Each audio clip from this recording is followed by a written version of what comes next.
the background look okay and everything? That looks great. I was going to say, I knew this was going to be, sadly, in a time like this, an interesting interview, just because there's so much going on in the world, but I wanted to really get your story. So let's get started. Welcome to another episode of Traumatically, Triumphant. This is a unique pleasure for me because I really don't know my guest, Lieutenant Scott Myers, all that well. We met recently online, and I am very excited to get into your story. So first and foremost, where are you joining us from today? I'm in South Florida, down in Coral Springs. Down in Coral Springs, nice. And I guess the way I found you, or we found each other, was in this interesting, well, actually probably one of the most positive things that I found during the COVID time is this like API alumni networking group, and everyone's just sort of throwing up support for each other. And my cousin brought me into it just maybe a week or two before you and I connected, and it's been really great to see people actually coming together and doing nice things. Yeah, I agree. I just got involved in it a couple weeks ago as well, and I love it. It's one of the things on social media I actually enjoy looking at. Yes. So with that being said, let's start from the beginning. Tell me a little bit about young baby Scott. Where was he born? What was his family like? And then, you know, it's very clear from the background and also what I know your story, a little bit of your story to be, that we're going to eventually get to what you do now. But I always like the context. So. Sure. Yeah. So I'm approaching 50 years old, getting there pretty quickly, actually.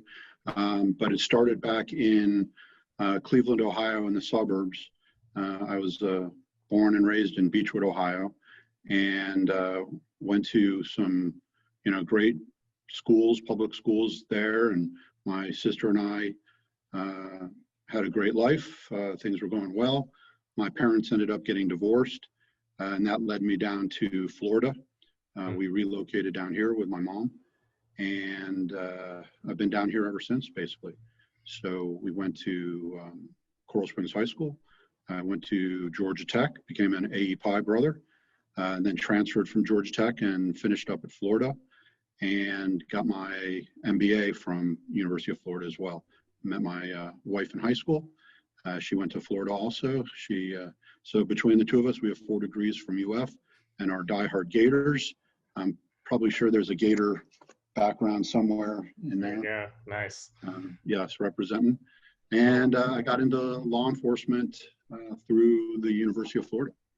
So I guess to me, that's really interesting. You went from an MBA to law enforcement, a very, what I would call a nice traditional Jewish degree, and then a slightly different, line of work. What precipitated that change? Yeah, so I don't have any law enforcement in my family, and it wasn't really a career that I considered growing up. I always liked and respected law enforcement and the military. In fact, finishing up high school, I thought I wanted to be an electrical engineer and a pilot, and I got a full Air Force ROTC scholarship to Georgia Tech. And then I realized I didn't want to be an engineer, and I wanted to be the pilot in the military thing, but it just didn't work out. And so I gave up the scholarship and transferred to Florida. One of the best decisions of my life, by the way. And I moved on, and as I was getting my master's, I got hired by the University of Florida Police Department as a part-time police officer. So I got to help pay for my master's degree while being a police officer up there, which was fabulous. It was incredible. It was the greatest college job anybody could ever have. And, so that's interesting, because from the non-college police perspective, if you're a college kid, you might have a different perspective on that. What made it such a great, what made it such a great job for you? Yeah, well, I'll go back to like elementary school, and my genetic DNA apparently is to protect the people that can't protect themselves. So the kids that were being bullied, I was always athletic and big, and at least for a Jewish kid, and I protected the kids that were being bullied, and I befriended them, and I have lifelong friends now from elementary school and even preschool that it wasn't that I was like the protector person, but I was the friend, and I was there, and if a fight needed to happen, then I would. And I think that anti-bullying part of me has just stayed with me. And then when I got into college, I realized I enjoyed that, and I was thinking maybe Secret Service, protect the president, that kind of thing. But law enforcement just became more and more attractive to me in college, and so I guess that's traditional because a lot of my fraternity brothers, wanted to go out and smoke weed or party really hard and stuff like that. And I like to party. I never did any drugs. So I guess I was an anomaly maybe from that perspective, but I liked law and order. I liked protecting people. I don't like bullies. I genuinely don't like bullies. Yeah. And I think that's one of the best parts of my job is I can go help people that are being bullied, whether it's an old lady who gets robbed or a family member that's being domestically abused or a child that's in a terrible situation. I get to help them, and I can genuinely make an impact, and I have, and it's been incredible. So, but from the college police perspective, it was a little bit different because it was breaking up fights and fraternity parties and sorority, events and stuff like that, and it was fun. I mean, it was kind of just like fun. I mean, I was getting to go to every party. Maybe I wasn't welcome, but it was still fun. Like I was like a wedding crasher. I was like the fraternity party crasher, Well, yeah, that's funny that you enjoyed going to the parties to break them up. Well, it wasn't just to break them up because people were having a good time. I mean, it was getting out of control. People were getting hurt. I mean, there's underlying reasons. I'm not the party pooper, but there are, if we don't live within those constraints, we have problems. And, I think a perfect example of that is my fraternity at Florida, from what I understand, got kicked off, campus, for 2 years, starting like this year, for hazing and stuff like that.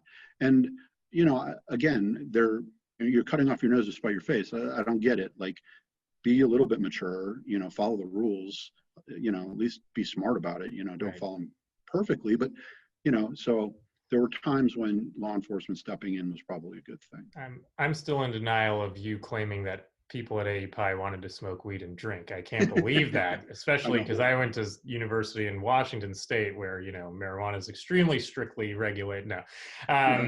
So that's interesting. I was curious if you have, because, you're talking about, and I fully agree with the bullies. I don't think I ever had the physical means to really stop them, but I've definitely stopped them using my words and whatnot. And my curiosity is, was there a moment as a kid, you said it was in your DNA, either a moment where you remember, wow, that was just like, can't even believe that happened in this, and then I made this friend through like an interesting story, or a moment that you realize like this was in your DNA, you know what I mean? It could be one of the two. Just Yeah, I remember, quite a few examples of it, but maybe the one that sticks out the most, I was at a summer camp with a bunch of friends, and one of my closest friends to this day, was at the camp, and this is a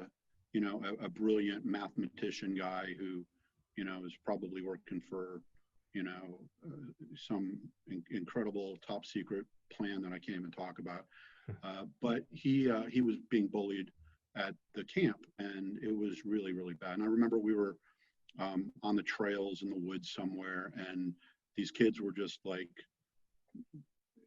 being how kids can be, which is really cruel at times. And I remember getting into a fight with the ringleader and shoving him down like an embankment, and having that like epiphany, and sort of being the hero, for the right reasons. And I remember that being like, man, that was a great feeling, and truly bonded me with this kid who, I was already close friend with, but it just kind of solidified and cemented that relationship. Nice. And so then, was there kind of a defining moment? You sort of said it kind of fell, you sort of started falling into it as an adult. Was there kind of a defining moment? Because, being a police officer it's not like, well, I would say for many people, it's not something that, oh, it just kind of fallen, like you're going to commit. I mean, you're making a commitment, and you're raising a family, you have your own family through it. So was there a moment that kind of pushed you to know this is what I'm really going to do? It was a little bit of a circuitous route. So when I was an undergrad at Florida, my our fraternity did a lot of political events and was very well organized. From when I say political, like the Greek system was real political. And one of the organizations that our fraternity played a big part in was the Speakers Bureau. And we would bring, dignitaries and VIPs and comedians and entertainers to campus, and we organized that, or at least we were part of the organization that organized that. So I got involved in that very early on in my AEPI career. And as I sort of moved up and got more older, I gravitated towards the security side of that organization. So I helped coordinate security for, the vice president when he came and spoke, for other dignitaries. So I would work as a liaison between the students and the local police or the Secret Service or the FBI. So I started making contacts with these, professional law enforcement people, and also the university police department. So that's sort of how I transitioned, or at least made the contacts. And I had a great time at these events, doing security, working with the cops, working with the Secret Service. And not that I was actually doing any law enforcement at the time, but I was just kind of organizing it and being the contact person. And then when I graduated undergrad, then I was approached by the police department to go to the police academy and be a part-time police officer while getting my MBA. And I thought it was a great way to pay for college. I didn't really think at the time it was going to be my career, or maybe it would be from a federal perspective. Maybe I'd be an FBI agent or a Secret Service agent, but I wasn't thinking local law enforcement at the time. So I as I'm getting my MBA, I'm doing the police thing up there. And it was, for me, it was a lot more than just breaking up fraternity, fights. It was working in their accreditation office. I flew up to Canada and did some accreditation projects for the department, and I helped get them accredited, which is a big deal because those are standards that you have to meet so that so that the department is progressing in the direction that the country wants them to be more professional, to be better than they were yesterday. So these standards are, in my opinion, very important. I got to do a lot of that up there. And at the time, I still wasn't sure that this was going to be my career, but I was really getting exposed to a lot of different law enforcement aspects. So I graduate from my MBA, and I decided I was going to do corporate America, be the good Jewish boy, and I became a computer consultant.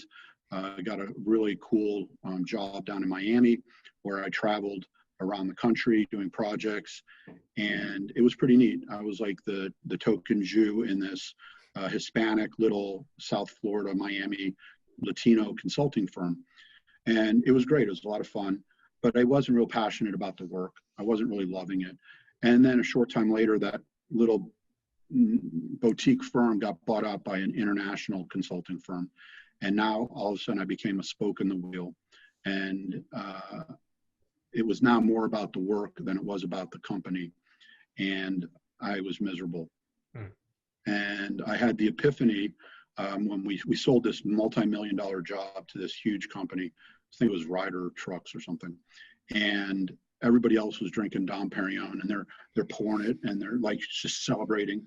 And I'm sitting at my cubicle going, oh my God, tomorrow I'm going to have to start coding for this, this. And I dreaded Sundays because that meant the next day was Monday. It wasn't even like I dreaded the Mondays. I dreaded the Sundays, knowing that Monday, so I knew it wasn't going to work out. And I guess at the back of my mind, it was, that police thing was just clawing at me. So my wife's an attorney, and I didn't really want to get the federal job where we'd be moving around the country and she'd have to take multiple bars. And, we just kind of wanted to, kind of grow our roots, and local law enforcement seemed to be the best avenue. So Coral Springs is where I grew up. It's a great department, very progressive, cutting edge when it comes to policies, procedures, equipment. It's one of the few departments in the country that mandates you have a college degree. So it's a very educated department, and it just was a great fit. Great. I do want to talk more about like the state of policing later on, but your story is what's more important to me. So before, I guess you started law enforcement, and it seemed like it was the natural, inevitable thing for you in terms of you tried to do the normal thing, you tried to do the traditional thing, but like you said, you're wired to help people, and that's more important than the job, than the 9 to 5 or whatever. It's like if you're not serving, you're not feeling fulfilled. So I guess kind of a counter question to that is, so you start the job, what was day one like, if you remember that? Like, did you have a Yeah. Day one, it wasn't so bad because I was a police officer up at UF. So it was almost like I had a little bit of training under my belt and a little bit of experience under my belt. But working for a university and a college is way different than working for, a huge, suburban community that borders, Fort Lauderdale and, and some less desirable areas. So all of a sudden I went from really dealing with college kids and college professors to the real world. And, at the university, there were no domestics, because there really weren't married people on campus. So, that's a huge chunk of the job down here. And so there was a big learning curve, and the geography and the different units that you don't have at a university, and you have here, like having a SWAT team, I was exposed to that now. And so my first day probably wasn't as exciting a transition as maybe it was for somebody that came in fresh out of the academy and never, was never a police officer before. But it was still great. I will tell you this, I'm blessed and I love my career, and I can't really think of a period of time as a police officer that I dreaded coming to work. I can't think of it. So it's been great. So it definitely, when you find that right job for you and you come to work happy every day, it's really amazing. Amen to that. So with that, I'm going to challenge you with the next question, which is what I would assume to be in your top 5 of hardest days on the job, which is, the story that we're about to get into, which was, you responding to an active shooter situation at a school. Well, I don't want to lead too much into it. Why don't you kind of walk me through where you were when you got the first radio call, and maybe set up the picture for those of us who are a little less familiar. Sure. I'll preface it by saying it was not in the top 5. It was the top 1. Yeah. Right. This was my hardest day, and I can't really envision a day that will surpass that, but jinx it either. Let's go back to my second year as a police officer at Coral Springs. I got on the SWAT team, and I've been on the SWAT team for the last 20 years. And while I've been on the SWAT team, I spent about 15 years on entry, specializing in breaching and the entry, building, clearing tactics. And for the last 5, I've been a sniper. So completely different facet of SWAT. They're 2 completely different animals. They complement each other, and really they're both key components to a successful SWAT operation. I just say that because that influences how, I respond to an in progress call versus just, not just a police officer, but maybe somebody with less training and experience. I've also been on some task forces. I've been on the U.S. Marshals Fugitive Task Force for a few years, and that is very violent, aggressive operations. Those are like every single one of those incidents that I was a part of was like a mini SWAT call every single time. So that's a high volume, high concentration of those types of calls. And then most recently, I was on the FBI Violent Crimes Task Force. And that was probably a little bit more investigative in nature, but again, we also did some tactical stuff. All right, so that's my background, pretty tactical. When I started here, I realized that was my weakness. I had the accreditation stuff, and I had the computer stuff, and I had a lot of the, sort of the mental, side of the job I was strong at. Where I was weakest was the tactical stuff, because we didn't have a SWAT team at UF, and frankly, I wasn't a cop for that long. So I really wanted to get onto our SWAT team and really get that training, just to make me a more well-rounded cop. And I've loved it ever since, and that's, why I'm still on it. So February 14th, 2 years ago, Valentine's Day, just seemed like a normal work day. And I was at the time the supervisor of our violent crime / homicide unit. So I was a sergeant. It was an administrative job primarily, where I'm supervising 5 detectives that are handling our most serious types of crimes. So whether it be homicide, suicide, robbery, armed home invasions, those are what my guys are doing. So I was sitting at my desk at the police station. It's just after lunch, and doing some paperwork, and I've got the radio sitting on my desk, and one of my best friends gets on the radio and says, hey, one of our firefighter admin guys just went running out of the building yelling that there's an active shooter at the high school to the north of our city in Parkland. So Parkland borders Coral Springs, and that high school literally sits on the border. Now, it's not in Coral Springs, it's in Parkland, but for all intents and purposes, it's basically our backyard. So I hear my buddy get on the radio, and he says, hey, the fire department just said that there's an active shooter at Douglas. Can you confirm?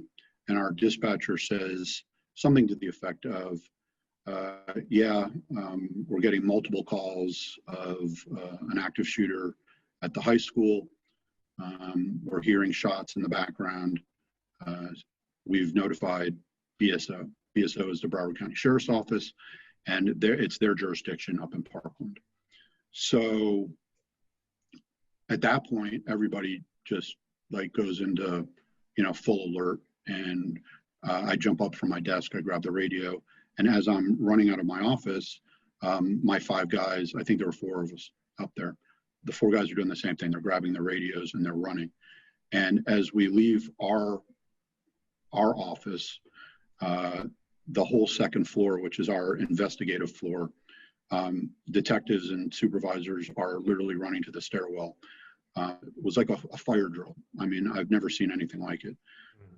Fire drills at our police department, nobody even, blinks. We don't get up. We don't walk away. This was like, pandemonium. Yeah. So we're all racing out of the building, and now our radio is blowing up because we have officers that are close by that are now responding, and we're getting more updates from dispatch. We're getting the 911 calls from kids that are in the building, from family members of kids that are in the building.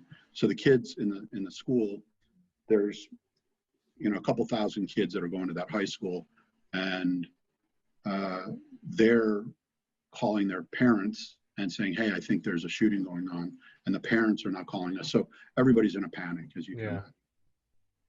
So I sprint out of the building with a bunch of other people, basically our whole building, and I jump in my unmarked police car, and I start flying, literally driving as fast as I can to get to the school, which is just a couple miles from our police department. And all I can see is red and blue lights. Everybody's going, you know, as fast as they can. And as I'm driving, as you get, you start approaching intersections, you know, you still have to slow down. And we literally have police officers, and even like our parking enforcement people and our humane units, they were blocking intersections for us so that we could get there as fast as we could. It was like all hands on deck. So I remember slowing at one of the major intersections and putting on my bulletproof vest that I have sitting on the front seat next to me. So I'm gearing up as best I can, and we're getting information that, you know, more people are getting shot, that it's getting worse. And as I'm approaching the school, you have to drive under an underpass. Or you drive under the overpass. That is a major highway. And as soon as you go under that overpass, you see the school. That's a huge school. There's probably like 20 buildings. And I'm like thinking to myself, where is the bad guy in this huge, you know, campus? And I was the second car in line. There was a car in front of me. It was my buddy, actually the guy that got on the radio and said, hey, I think there's a shooting on it. And I remember as we're approaching the school, the first entrance to go into it from the direction we're coming is rapidly approaching. And I'm thinking, I'm going to do the opposite of whatever the guy in front of me does. So if he goes there, I'm going to keep going, and I'm going to go to the next entrance so that we can try and get as many people in as wide an area so somebody can engage the bad guy. So he does exactly what I think he does. He takes the first entrance, and I keep going. And as soon as he commits to that, one of our officers says, the shooter is in the 3-story building, and there's only one 3-story building, so it was obvious now where it was all happening, which was in front of me. So my buddy, also a SWAT guy, basically just took himself out of the fight by taking that first entrance. As luck would have it, he's too far away, right? So I keep driving to the other side of campus, and as I'm pulling up, I see other police cars arriving, and somebody's cutting open one of the gates, and I'm able to drive through the gate. And I drive right up to the 3-story building. I'm like one building adjacent to it. And as I'm getting out of my car, I'm thinking I should grab my rifle, but my rifle's locked up in a box in my trunk under all my gear. And I'm thinking, this is going to take way too long to get my rifle out. So I'm just going to go with my handgun, which was on my side. And I was unhappy about that decision. Being a SWAT guy, I'm much more effective and efficient with my rifle. But at this point, every second that I wait and delay could be another kid that's getting killed. So I start running up to the building, and there's 2 other SWAT guys from my team that were also kind of converging on the building. So I join up with those 2, and there's 3 of us, and we're running towards the building. And on the 3rd floor, there were windows that had all kinds of bullet holes in it. And I knew that the shooter was probably on the 3rd floor going to try and snipe us as we're approaching. So again, I was hoping I had a rifle, but I don't. But the 2 guys that I was with did have rifles. So we're all pointing at the 3rd floor, getting ready to just start shooting into those windows so that we can make entry into the building to go kill the guy. We're still being told that he's still inside the building and he's still killing people. Now, I don't hear any shooting at this point, but we're pretty sure it's serious. So as we turn the corner to the building, we see our first dead body. We didn't know he was dead at the time, but it was one of the coaches of one of the football coaches. So he's lying outside the building, and we quickly check his status, and he's deceased. And we go in, the 3 of us go into the main floor, the 1st floor. And I remember it was thick with smoke. It was blood everywhere, and shell casings and glass everywhere. And when I mean everywhere, I mean literally everywhere. And about 15 feet from us was an administrator, I think athletic director, who was sitting propped up against the wall, and he was just holding himself together, literally. He was just bleeding out. So we called for him to come to us because we were thinking that the shooter was just going to try and snipe us and ambush us from the first floor, but he was unable to talk or move. So we pushed to him, and we dragged him out. And as we're dragging him out, more police officers are showing up, and they take him and they put him in a golf cart, and they drive him to a triage location where the fire department was staging to start helping with the injured. So for the next, I don't know, maybe, I'm not really exactly sure how many minutes, but we start clearing the building looking for the shooter. So we see kids, lying in the hallway deceased, and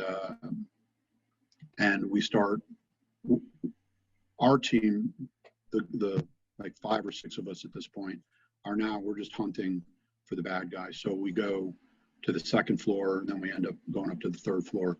And as time progresses and we're still trying to find him, other officers were able to get into the video system.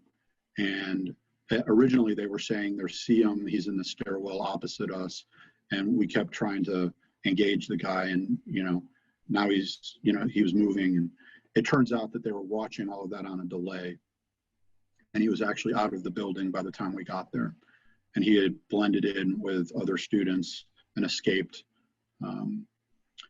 So once we realized he was out of the building, this transitioned immediately into a recovery, an assistance. We just wanted to recover and help as many kids as we could. There were, we saved 17 shot people from inside the building. And so we were doing first aid and all that. And so it was rescue and recovery then. That's what I was thinking. So we're doing that, and we get a call that the suspect might be about a half a mile to maybe 3/4 of a mile away, walking into a residential neighborhood. So they asked for a couple SWAT guys to go try and help detain him, along with tons of other police officers. So I grabbed a couple guys, and we jumped in my unmarked, and actually it was a different person's unmarked, I think. It might have been mine. I don't remember. We jump in a car, and we drive to that neighborhood, and as we're pulling up to the neighborhood, 2 other police officers are arresting the shooter. So I run up, and we assist with his detainment, and I'm now the highest ranking officer who is with the killer. So I take control of that scene. We do some administrative stuff, and the shooter's acting crazy, and he's telling us weird stuff. So I call for the paramedics to come, and they check him out, and we transport him in an ambulance with police officers inside,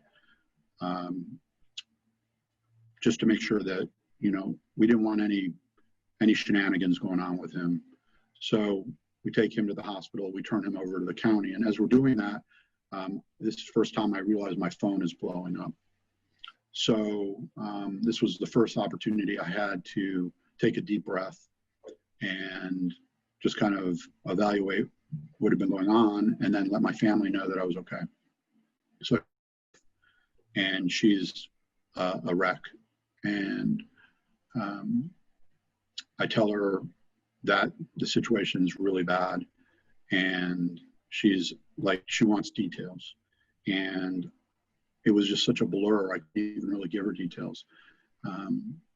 I just said that I saw, a bunch of dead people, and that we just apprehended the bad guy, and the situation was now stable, and they're just trying to rescue kids. So she says, one of our close friends that we travel with, the Guttenbergs, Fred and Jen, and they've got 2 high school kids that go to that school. They said that their daughter is missing. So their daughter was close friends with my daughter. I have two daughters, they're teenagers, and my eldest daughter and the Guttenberg's daughter had been dancing together. They're on a competitive dance team. So they travel all around and they do all these competitive dances, and then we travel with them on vacations, and so the families are really close. So she's like, Fred and Jen can't find their daughter. So I'm like, don't worry about it. There's tons of kids that went pouring out of that, and they were hiding in closets, and they were hiding in cabinets, and they were hiding in trash cans and in bathroom stalls. I'm like, she's probably just hiding, and I'm sure we'll find her. So she goes, okay. So I start heading back to the school. Now my unit's the homicide unit. I know that we're going to be assisting in the investigation side of this. So I'm trying to reach out to them so that we can all coordinate and how we're going to assist in this. So I'm trying to get back to the school, and Fred calls me, and Fred's a wreck. And he's like, I can't find my daughter, Jamie, and I don't know what to do. So I'm like, well, I'm sure she's fine. Maybe she is at a hospital, or maybe she's, at one of the relocation centers. Like, we were taking kids to hotels to reunify them with their parents. And he's like, Scott, it's been like, over an hour and a half. I mean, she'd call me, even if she didn't have her phone. Her phone was they have the locator on her phone, and it was still inside the school. He goes, even if she didn't have her phone with her, she'd go to one of her friends, and they would call. It's not that complicated. And her older brother, who was a junior, she was a freshman at the time. Her older brother made it out, and he was corralling all of her friends and trying to figure out where was she, and she was on the 3rd floor of that building. So you start to, kind of think that maybe the worst is possible. So I start calling my people that are back at the scene still as I'm trying to get there. And they have no clue, who's deceased, who's injured. They're still trying to compile all of that and trying to figure that out on the fly while you're driving. I wasn't able to make any progress. So I get back to the school, and Fred calls me again. And I told Fred that I would, if she's at the school, if she's in the school, I'll find her. And I hung up with him, and I parked, and I found my boss, and I told him the situation. And he's like, well, it's going to be a while. Nobody's going back in there. It's a crime scene. And it's not our crime scene. It didn't happen in Coral Springs. It's, the sheriff's crime scene. And technically they had the FBI doing the crime scene processing for them. So it was kind of the FBI's crime scene. So I'm like, well, I'm going to go in regardless of whether or not I have permission. I've already been in there. I've been on every floor. I won't contaminate it. I know what I'm doing. I've been doing homicide for many years now. And he goes, okay, I'll help you. I'll help you find her. So we find the supervisors of the scene, who are very high level people with the FBI and with the sheriff's office. And I tell them the story, and they're like, yeah, no, you're not going in the school. And I'm like, yeah, I am. And they're like, no, you're not. And I go, well, you're going to have to arrest me because I'm going in. And they're like, well, you know what? It's not even our scene. It's the medical examiner scene, which technically it is.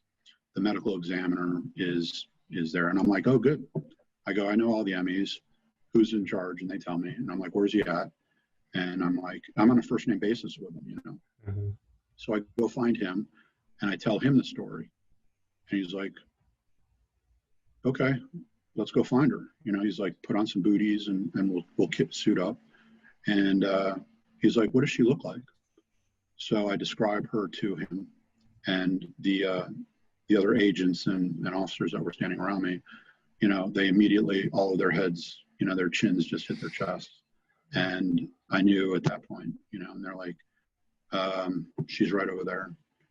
So it turns out that she had been brought out of off the third floor. They wanted to see if there was anything that they could do to help her, but she was already gone. So I went over and I identified her, and, you know, positively identified her, and, you know, I broke down. It was very, you know, trying for me. It was very personal. You know, I've seen dead bodies. I've seen hundreds of dead bodies, and I'm very good at compartmentalizing that kind of stuff, and it doesn't necessarily impact me. I mean, it impacts you, but it's not like losing a family member or a friend or something like that. It's work, and you sort of become less emotional and less involved. At least if you want to be successful investigating, you know, deaths stuff.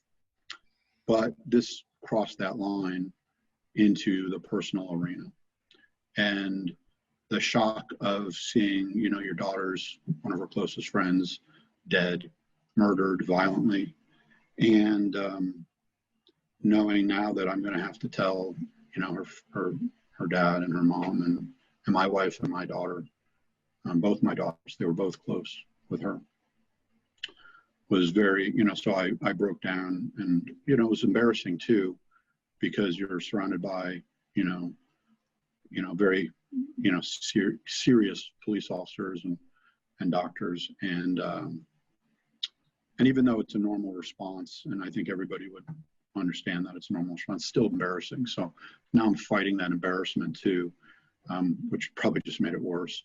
So you know, I walked away. One of my buddies sat down with me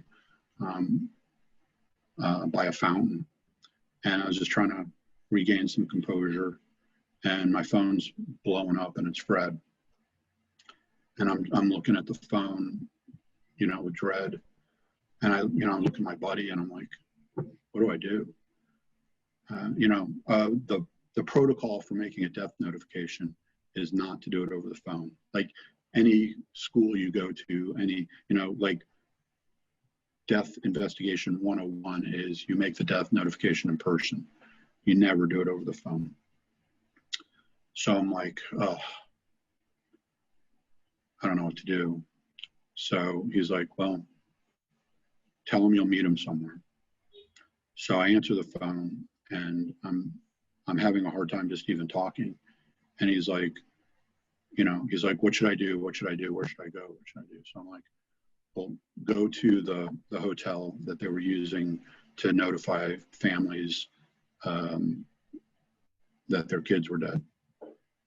And he's like, why should I go there? And I'm like, I'll meet you there. Just go there. And he's like, no, just tell me. And, you know, I ended up, you know, I didn't even have to tell him, you know, he just knew. But I told him, I said, she's dead. And, you know, it was brutal. It was brutal. It was gut wrenching. So now he had to pull over, and his wife was following him. They had gone to some hospitals looking for her. So they're on the road somewhere, and they pull over, and I could hear, you know, I could hear him tell his wife, and I could hear, you know, her. So I hung up, and then I called my wife and relived it again, and I could hear her screaming. And then my daughter called because my wife told her, and then I had to tell my daughter. So it was just horrible, just horrible. So I went to their house. We did a SWAT brief, and then I left and I went to their house and spent the night with them. And the next few weeks, was a blur. Funerals and it was just horrible. Yeah. So I guess from the time you got the call, I mean, there's so many things that I brought up. First of all, I guess before I ask any questions, I gotta stop and say thank you for all the service. I can't even imagine what that day was like. Knowing that you even have to put yourself in that situation is just insane. And then having to deal with the personal elements of it when things happen is just unthinkable. One thing I was just curious of, do you have any recollection of, like, from the time you got the original call, I guess, until you came back and then, found out about her being killed? Do you have any idea about how long that was? Hours. Yeah. Hours. So it was already getting dark out. So it went from the end of the school day to, early evening. And then it's sort of like my other just technical question before I get into some of the deeper things is, like, how are you? It seemed like getting the shooter. Well, obviously the shooting must have taken place in a very quick amount of time, which is sadly, I guess, for law enforcement or anyone to respond is like almost impossible. But how are you able to be so sure and confident that you guys found? I mean, you were able to find him pretty quickly, even with all that, and you said he was kind of talking nonsensical. If you could just, I guess, maybe give me a little bit more insight into that, and then. So he was, from the time he started killing people to the time he finished killing people, was a little bit over 4 minutes. And then he spent another few minutes in the building looking to create a sniper ambush hide from the 3rd floor.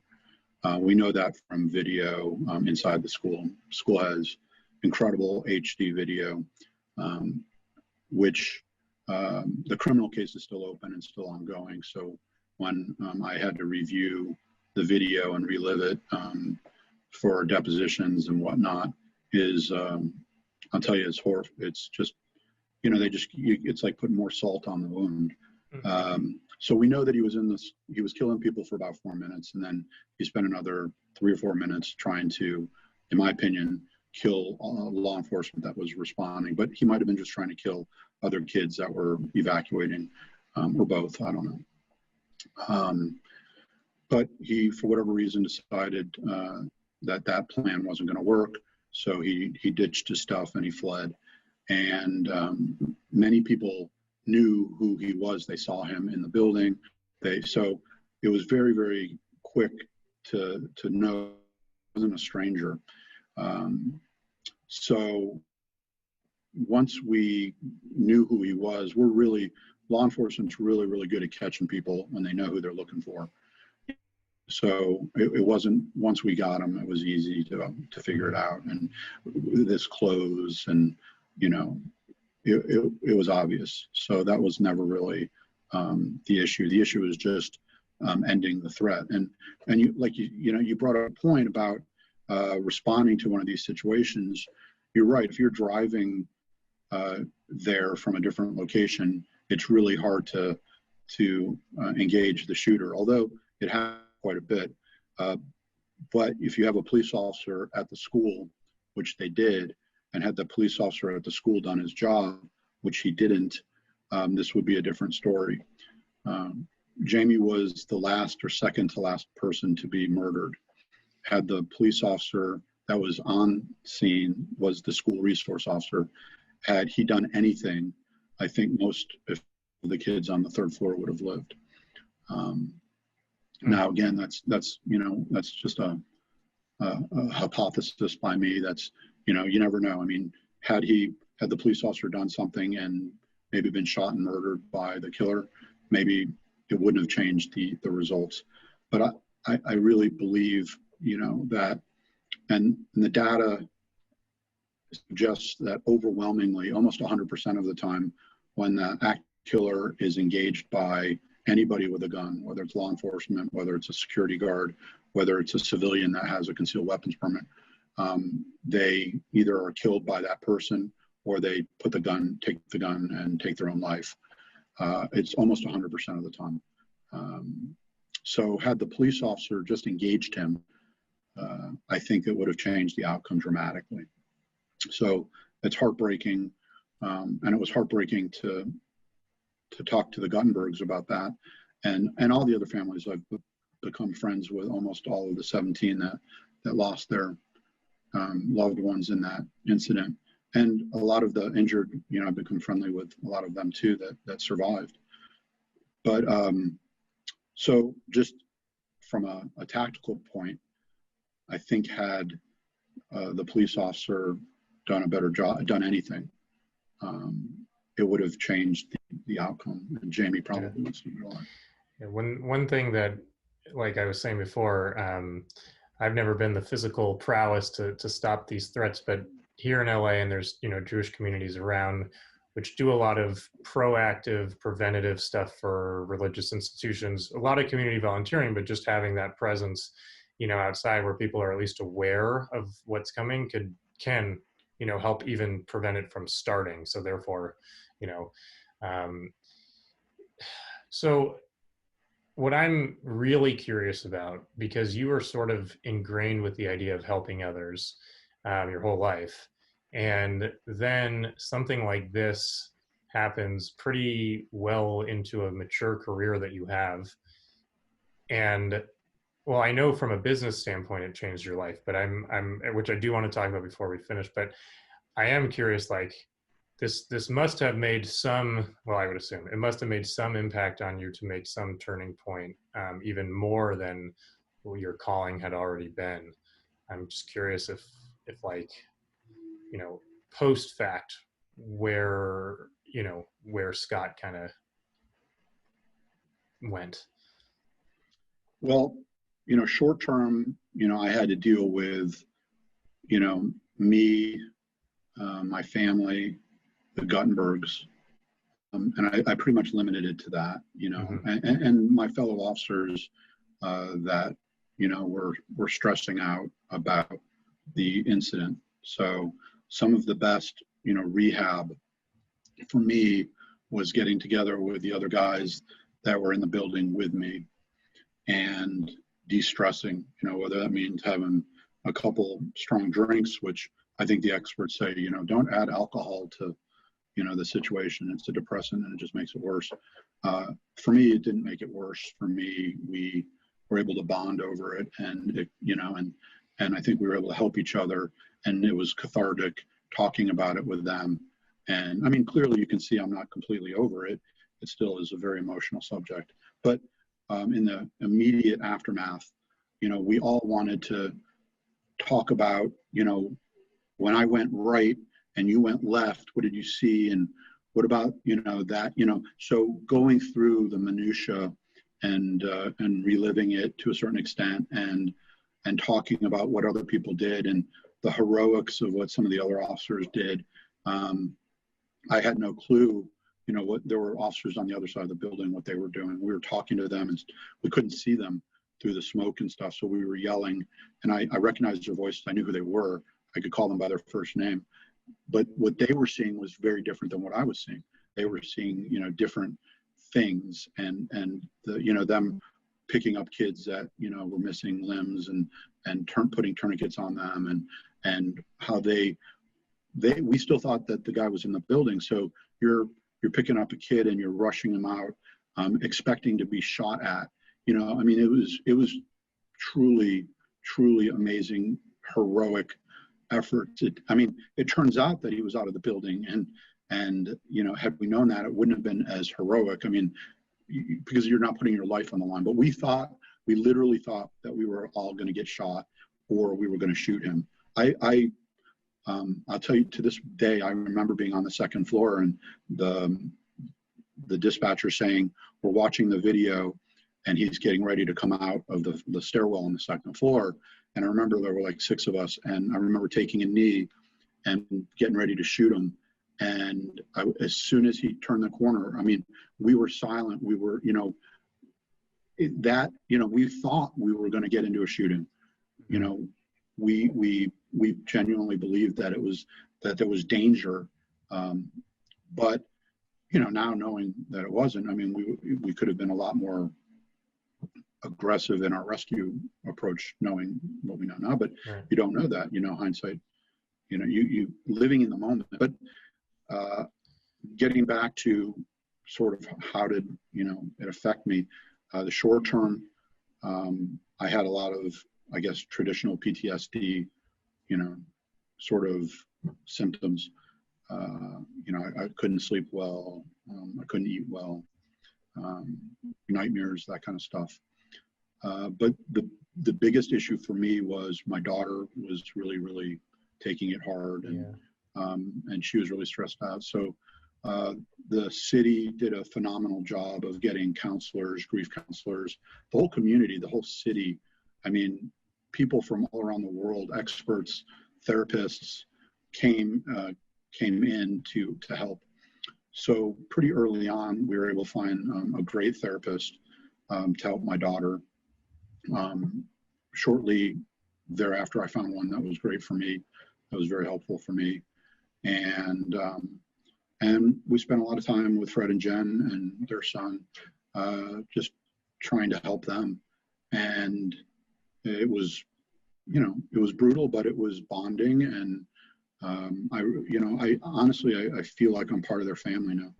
Yeah. You know, so I think it could have gone a lot of different ways, but we just forced through it. We just pushed through it, and we're closer as families, you know.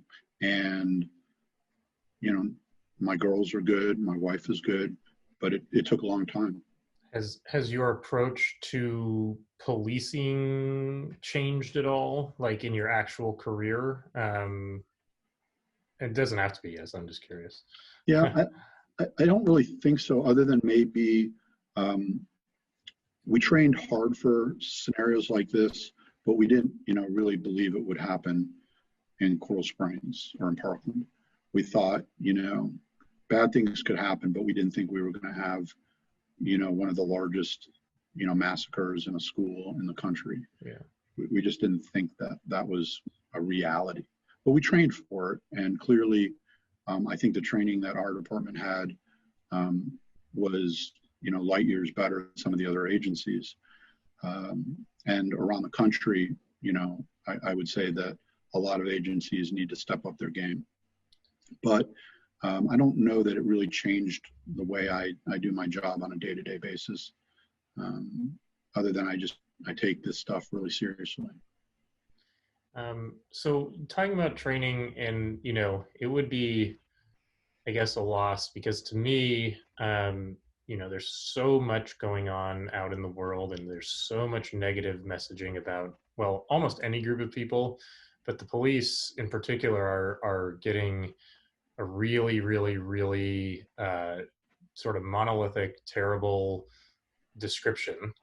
And, you know, I tend to explain this in every episode, but a big reason why I enjoy the show and why I'm doing this show is there are people of all walks of life, of all colors, of all creeds, of all everything, and they go through really tough situations. We don't always know what they are from looking at them, but, and like you were saying, it can lead you to not only personal growth, but, you know, communal growth or helping others. And for me, you know, you've already mentioned how your police department is like qualitatively different than others.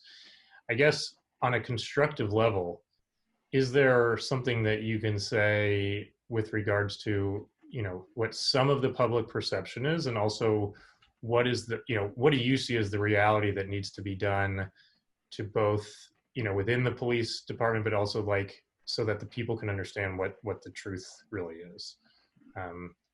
Yeah, unfortunately, police officers that um, give their opinion, because that's all it is, on this subject, um, get punished, and get terminated. And although I have very strong opinions on the subject, I'm not comfortable really going into them. I fear that my opinion will be misconstrued or taken out of context, or my words will be used against me. So I don't even, and that's part of the problem. Mm-hmm.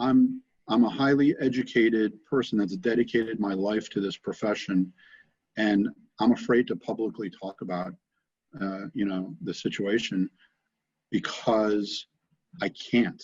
So there's a part of this country that has taken a brilliant approach to this, and anybody that has a different opinion than them, they can retaliate against. And I'm helpless to on this type of medium to really get into the nuts and bolts of what I think the issues are. And that it's frightening, but that's the reality. I'm not, I can talk about me, and I can talk about right. The situation, but I don't know that I can talk about the bigger issues. It's terrible. I would say that maybe by itself is a strong enough message to say that we're not able to talk, and that in and of itself, to me, is a problem. And it's a huge problem. Yeah. Yeah. Because I've seen very few situations in my life where a situation is completely black or white, super simple, cut and dry. But I don't know how you solve problems unless you can talk about all the parts of it, and just being honest. And, some parts are going to be uncomfortable, like this whole conversation, not an easy thing to talk about. But again, with the hope that maybe someone else will listen, maybe someone will get some insight, or maybe we can continue to realize that, like, when a police officer goes into a school or a house and they're under risk of being shot at, they are risking their lives very often for strictly the benefit of other people. And I think meaning you don't need to get on a political high horse. To me, I just think, if nothing else, it's important for us to recognize it, because yes, bad things do happen. And sometimes the police officers are at fault. Sometimes they probably aren't. And sometimes it's in the middle. Right. But we have to, I believe as human beings, we have to see each other as human beings, and yeah. Yeah, no, and I think you're 100% correct. I think that, look, I will say this. I don't believe that, the law profession is systemically racist. I 100% do not believe that, haven't seen it. I've worked with agencies all around the country, on every level, local, state, and federal. I've been to trainings all around the country. I do not see systemic racism. I see human beings doing an incredibly challenging job where we see people at their worst, and we make mistakes. But the mistakes that we make, I see it happening incredibly rarely. And I don't see the mistakes being made based on race. I see the mistakes being made on maybe training, or having a bad day, or for human reasons. Mm-hmm. So the fact that that's how I see it, and that's how I feel it. Saying that I don't believe that there's systemic racism in law enforcement, that doesn't mean that there isn't isolated racism in law enforcement. Systemically, mm-hmm. I don't, I become an outcast, and I can't have a conversation with the people that are on the opposite side of the sort of spectrum. Which is sad to me, because in our first long conversation that we've had today, I would say it seems to me that you just, if you were wrong, you'd like to be shown it, and if you are somewhat right, then you want to just make sure that you can come to what the the collective truth would be. Yeah, I don't know that I could have been a cop in the 60s. right? Like if, you know, if I was 30 years older than I was, because the profession at the time was very different and a lot less professional. Um, and and probably there was probably systemic racism in law enforcement, you know, back then. But the ship has changed directions over the course of, you know, 60 years. And what we have now is, you know, we've got these accreditation standards, and we've got, you know, such a beautiful spread of race and gender mixed in the ranks, and that's everywhere. That's every department. It's it amazes me to think that, you know, you could have. It's insulting to me that to think that I would allow systemic racism to exist. I wouldn't let it. You know, I would have problem with that, and it's insulting to think that I wouldn't stand up and do the right thing. Imagine what it would be like to be a minority or a homosexual or anything in law enforcement right now, when the country is saying, you know, you're the problem. You know, it's insulting to those people, because they would step up and say, wait a minute, you know, this can't be right. You know, so it's terrible. And then we can't really talk about it. I can't really get into it. Right. I just think, you know, it's a shame. Yeah, and again, my gratitude, because it's a hard job anyway. But right now, I'd say it's just gotten, you know, even harder, because you're kind of in the damned if you do, damned if you don't position. Right. So to you and to anyone else who is still helping people out in the world, I appreciate it. I'm sure other law-abiding citizens do. I have about 2 more questions for you, and then we're going to wrap it up. So okay. You had mentioned from the very beginning about this allergic reaction to bullies. My question to you is, well, you've had many years of experience dealing with bullies in various ways, professionally, personally, etc. Now this isn't a police question, this is just a human question. What do you see as a potential antidote or, you know, way to combat this, just for the every person, you know, not someone who's responding to, you know, crime or something like that? Yeah, you know, it's such a complicated question, because is it, you know, are you talking about kids with kids, adults with kids, kids with adults, adults with adults, right? Every scenario is different. You know, I think that communication is really important, and I think that, you know, kids that are being bullied, hopefully they can communicate it with an adult, and the adult can help them. I wish that, you know, adults that are being bullied could communicate it with other adults that are in a position to help out. I also am kind of a little old-fashioned, and sometimes, you know, if you're being bullied, you gotta stick up for yourself, and if that means, you know, throwing punches, you know, sometimes you got to do that. But it's a complicated question, and I think that people, you know, some people, there's a percentage of people out there that are just mean, and I've met people that are evil, not just mean, like evil. I can't describe them any other way. You know, you don't even want to call them human, although their DNA maybe would suggest they are.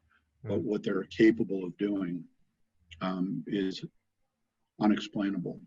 And when we live in a world with evil, and we live in a world where a percentage of people are bullies and greedy and willing to do the wrong thing for the wrong reasons, you need people out there to protect other people. And when the protectors are evil or bullies, we got a big problem. But I think everybody would agree to that, especially law enforcement. And I think if we continue to try and move in the right direction and make things less political and make things less radical, and recognize that we don't live in a utopia, that we maybe we aspire towards a utopia, but we're not there.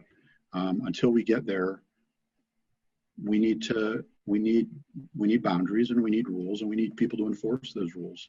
And it's tough. I mean, it's really, really hard. So I don't know that I don't have a magic answer. Well, that's because we are physical, we're living in a human world. So no, Sure. Right. yeah, no, that's great. And I think what you're saying is we have to do the best with what we have. We can't pretend that there's more or less or something else than what we exist in. So then my last question really is, I know that based on what happened on the day of the shooting, it inspired you to start a new company business. And that was the post that I saw of yours. And since we are getting towards the end of our time, I wanted you to talk a little bit about that. And yeah. Sure. So I don't know if this is like a shameless plug, but It's I not did start. shameless anymore. You've earned it. You've earned the plug. Okay. Yeah. So one of the PTSDs that I had after the shooting was the fact that I ran into the building with only my handgun, and I didn't have my rifle with me. And any gunfighter, any tactical person will tell you, you don't go to a gunfight with a handgun. You go with a rifle and a handgun and a couple buddies that have rifles and handguns. So, there's no such thing as a fair fight when you're in a situation like that. So me pulling up to this school knowing I have, not only do I have one rifle, I have two rifles. I have a sniper rifle, and I have an AR-15 tactical rifle for different scenarios. So I've got two rifles. I couldn't get either of them for this, which really bothered me.